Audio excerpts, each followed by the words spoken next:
नाम अब्दुल वावगरकर और हमारा केंद्र जो है वो फुरुस केंद्र है। हमारे केंद्र फुरुस केंद्र के केंद्र प्रमुख रऊफ सुरवे सर वो भी है। ये जो सब बनाया गया है वो हमारे तीनों की मेहनत है। रऊफ सुरवे सर की मेहनत है, फिर उसके बाद खलील प्रकाश सर की मेहनत है और मैं खुद अब्दुल्ला वावगरकर और साथ में हमारे सगीर सर, ये भी इन्होंने भी थोड़ी सी आइडिया दिए। तो इसमें सबसे पहले मेरे पास 3 इस तरीके के ये लेकर आया हूँ। सबसे पहला जो है वो सब्जियों के नाम तलाश करने का। अब बच्चों को पहली दूसरी तीसरी के तमाम बच्चों को हुर्फे तेजी समझते हैं।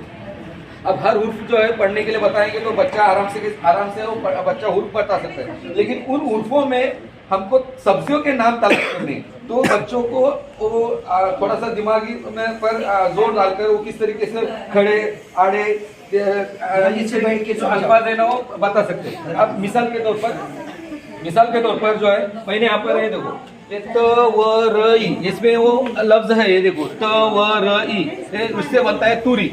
तो अब ये देखो ये जो कागज है ये अपने पास पुराने चार्ट आते थे छोटे छोटे बच्चों के लिए, तो उसका इस्तेमाल करके मैंने इसको साइड से जरा बराबर ये करके इस तरीके से बनाया। हुर्फों के लिए उसको कट कर दिया।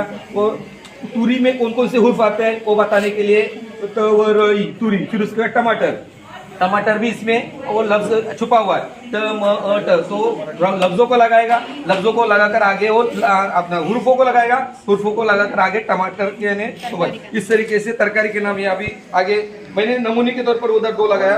ये शलजम उसमें छुपा हुआ है, करेला छुपा हुआ है, भिंडी छुपी हुई है, गोभी छुपी हुई है, फिर उसके बाद जो है मटर छुपा हुआ है और प्याज छुपा हुआ है। इस तरीके के जो है अल्फाज इस चार्ट में छुपे हुए सब्जियों के नाम। तो ये बहुत ही अच्छे बच्चों के लिए, पहली दूसरी तीसरी के बच्चों को यानी ये सामने अगर रखेंगे ना 1 घंटा आराम से उनका बच्चों का सब्जियों के नाम बच्चों को बयान करने के लिए हाँ मुअम्मा के तौर पर। फिर उसके बाद देखो अभी हमारा जो कोर्स हुआ था, तो कोर्स में एक पहली दूसरी के बच्चों के लिए जो बताया गया था ना कि हुर्फों की सीढ़ी। तो हुर्फों की सीढ़ी में देखो पहले एक लफ्ज बनाने का हुर्फों से, और उसके बाद का जो हुर्फ रहेगा उस हुर्फ से दूसरा लफ्ज बनाने का आखिरी हुर्फ से। जैसे देखो यहाँ पर देखो अब यहाँ से मैंने शुरू किया है ये इस तरीके से जाएगा, ऐसा ये इस तरीके से ऐसा जाकर इधर मिलेगा।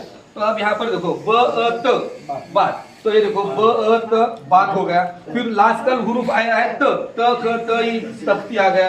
फिर उसी तरीके से यक्का आया, हाथी आया है, याक आया है, फिर उसके बाद काला आया है, अनार आया है, रौनक आया है, कसम आया है। तो इस तरीके से जो अल्फाज है यहाँ से जो आपने तैयार हाँ, तो यहाँ से जाएगा और आखिर में लास्ट में वाह आएगा।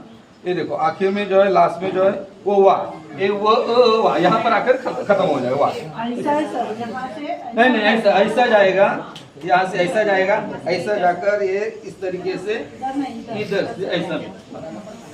तो ये भी बच्चों के लिए ऐसे पहले से आप लगा के रखेंगे ना तो गड़बड़ नहीं। हाँ, तो ये ना वो मैंने सब नहीं लगाया, जगह की किल्लत की वजह से मैंने सब नहीं लगाया। नमूने के तौर पर 2 लगाया और आगे के जो हुर्फ है ना लफ्ज है ना वो लगाया। ये दूसरा इन हुर्फों को जोड़कर नए लफ्ज तैयार करना, ये बच्चों के लिए भी बहुत ही इंटरेस्टिंग है। बच्चे अपने तौर पर जो है उसमें लग सकते हैं। बच्चों को अगर टीचर की कमी है स्कूल में तो उनके सामने अगर ये चार्ट रखे तो चार्ट के जरिए से बच्चे जो है 1-2 घंटे आराम से खेल सकते हैं। यानी अभी आपने जितने बनाए हो चार्ट्स, तो इसमें हुर्फ वही बनाए हुए हाँ, नहीं उसके तो अलग से इससे हम लोग क्या कर सकते हैं, हम एक्स्ट्रा उनको भी बनाने बोल सकते हैं। अब आगे अब ये तीसरा जो है वो बहुत ही इंटरेस्टिंग खेल है थोड़ा सा।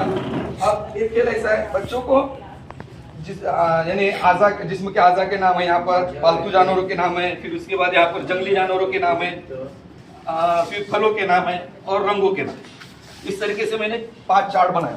अब मैं एक ही चार्ट अपना समझ लो ऐसा लेने का। अब बच्चों को जिस्म के आज़ा मालूम है, लेकिन वो सिर्फ वो पढ़ते जब उनको डालने के लिए जब हम जबानी डालते तो उनके जहन में वो बात नहीं आती। तो खेल में अगर उनको लेंगे तो बच्चे जो है वो अच्छी तरीके से जहन नशीन करेंगे, उन अल्फाज को देखते रहेंगे और उसको याद रखेंगे और लिखना भी उनके लिए आसान हो जाए। तो उनके लिए खास खेल लेंगे तो खेल के जरिए से बच्चे इंटरेस्ट बच्चों में पैदा होता है। तो मैंने एक छोटा सा यहाँ पर तजुर्बा किया हो। अब आपके सामने वो खेल खेलना चाहता हूँ। मैं कुछ नकली पैसे लाया, ये लो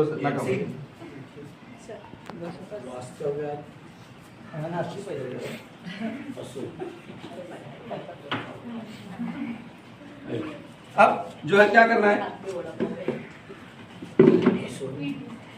नाक पर देखो, हम पहले इस पर, अब इस तरीके के मेरे पास है ना हर एक के एक ठोकले हैं।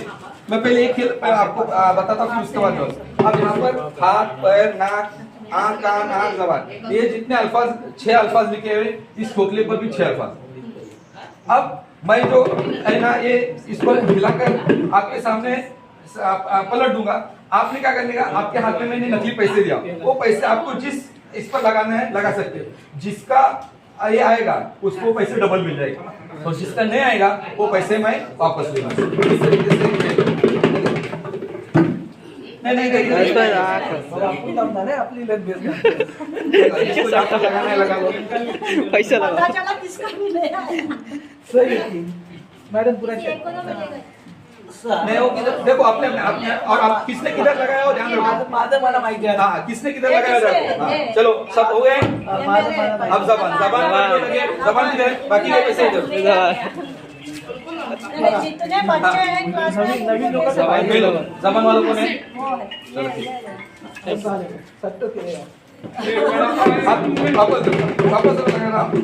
इससे क्या होता है बच्चे अभी खुद ब खुद आप में भी इंटरेस्ट बढ़ गया है। आप देखो, आप इतने एक्साइट हो गए तो बच्चे कितने एक्साइट हो सकते हैं, इस वजह से अंदाजा लगाओ। अब देखो फिर वापस से अपने अपने लगाए सबने। नाक पर लगे हुए, नाक किधर है, नाक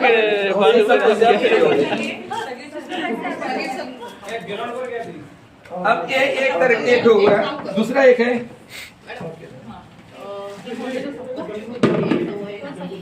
अब जानवरों का है, अब जानवरों का। अब ये समझो उससे खेलकर बच्चे बोर हो गए तो अब जानवरों पर लगाएंगे।